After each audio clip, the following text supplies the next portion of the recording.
देखिए, न्यूज़ीलैंड में जो टी20 सीरीज़ चली है ना, उसमें पाकिस्तानी बैटिंग मुकम्मल तौर पर नाकाम रही है, लेकिन एक नाम है बाबर आज़म, जिसमें दोनों मैचेज़ में 50 की और 50 करने के बावजूद उसके ऊपर बहुत ही ज़्यादा तनकीद की जा रही है कि जी पाकिस्तानी टीम के हारने की यही वजह है, ये सही से नहीं खेलता, ये बॉलें ज़्यादा कंज़्यूम कर जाता है और ये इस तरह का स्ट्राइक रेट इसका सही है न, हालाँकि वो दोनों मैचेज़ में 150 से ऊपर के स्ट्राइक रेट के साथ खेला है।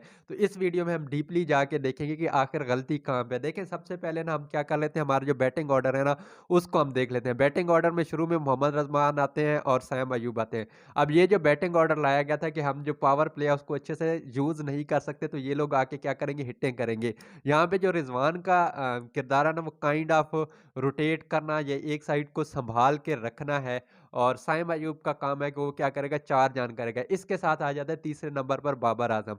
जब तीसरे नंबर पर बाबर आज़म आता है, तो यहाँ पे आपको बाबर आज़म का किरदार समझना ज़रूरी होगा। बाबर आज़म यहाँ पे एंकर का किरदार अदा करें।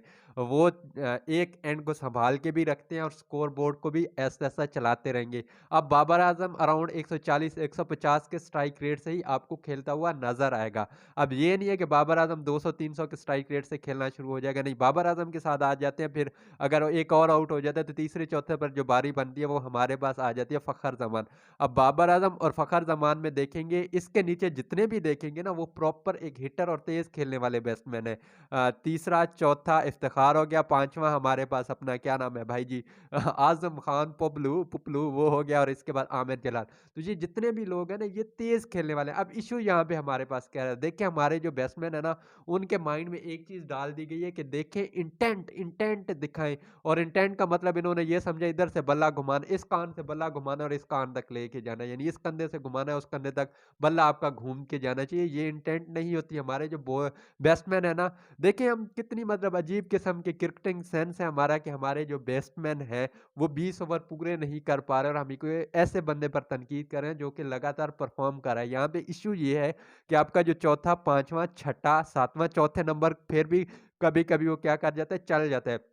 तो फ़खर ज़मान चलो 19-20 कभी-कभी हो जाता है, और फ़खर ज़मान है भी ओपनर, उसको ओपनिंग पे जाके खिलाओ। लेकिन यहाँ पे जितने इसके नीचे के प्लेयर्स हैं ना, वो आपके कोई ऐसे प्लेयर्स नहीं है, वो टोटली 2 ओवर्स के प्लेयर हैं। अगर मैं किसी टीम की कप्तानी कर रहा हूँ और मेरे सामने कौन आ जाता है, मेरे सामने आ जाता है इफ्तिखार, तो मैं क्या करूँगा? मैं चुप करके स्पिनर ले आऊँगा। इफ्तिखार एक आधा छक्का तो मार देगा, लेकिन वो स्पिनर को कैच दे के चला जाएगा, क्योंकि उससे जज नहीं होती। इसी तरह आज़म खान, अगर आज़म खान मेरी टीम के खिलाफ खेल रहा है, तो एक तो मैं उसे शॉर्ट गेंदें करवाऊँगा, ठीक है, शॉर्ट पिच करवाऊँगा, और दूसरा तेज़ बॉलर करवाऊँगा, तेज़ पेस वाला बॉलर करवाऊँगा, क्योंकि वो पेस से बीस्ट हो जाता है, और आपकी जो बैटिंग है वो इस काबिल है ही नहीं कि वो पूरे 20 ओवर खेल सके। पहले 3 या 4 के बाद आपकी बैटिंग ही खत्म हो जाती है बेसिकली। यहाँ पे आपको एक चीज़ समझनी पड़ेगी कि हर बंदे का किरदार क्या है। सवाल यहाँ पे, चलो हम मान लेते हैं कि बाबर आज़म नहीं चला, ठीक है, बाबर आज़म आज के मैच की हम बात कर लेते हैं कि बाबर आज़म ने अच्छी बैटिंग नहीं की। बाबर आज़म ने 66 की, ये 50 हमारे पास किसने की, फ़खर ज़मान ने की, और 22 के अराउंड हमारे पास किसने किए, शाहीन शाह अफरीदी ने किए। तो बाकी बैटिंग लाइनअप से कौन सवाल पूछेगा? बाकी बैटिंग लाइनअप भी उतनी ही ज़िम्मेदार है। चलो हम मान लेते हैं कि सारा कुछ बाबर आज़म की वजह से हो रहा है, और ये जितने भी सिनेरियो, जितने भी सीन हो रहे हैं, ये बाबर आज़म की वजह से हो रहे हैं। एटलीस्ट वो स्कोर तो कर रहा है, चलो अपने लिए कर रहा है, अपने लिए तो स्कोर करो ना। पाकिस्तानी बैटिंग लाइनअप ऐसी है कि वो 20 ओवर नहीं खेल सकती, 4-4 ओवर के ये बैट्समैन लेके गए हुए हैं। 2-4 ओवर के नहीं है, 1 या 2 8 बालों के जो प्लेयर हैं वहाँ पे गए हुए हैं। और बॉलिंग लाइनअप आपकी तो माशाल्लाह, बॉलिंग की तो बात ही ना करें, जहाँ पे विकेटें लेनी होती हैं लेते नहीं है, एंड वाले ओवरों में 2-2 विकेटें लेके जी फन्ने खान बने होते हैं।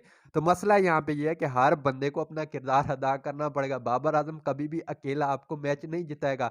बाबर आजम एक स्टेबिलिटी प्रोवाइड करने वाला उसका रोल है, और बाकी जितने भी प्लेयर्स हैं उसके इर्द गिर्द खेलेंगे। अब बाबर आजम अकेला 197 चेज करेगा, भाईजान किस दुनिया में रहते हो?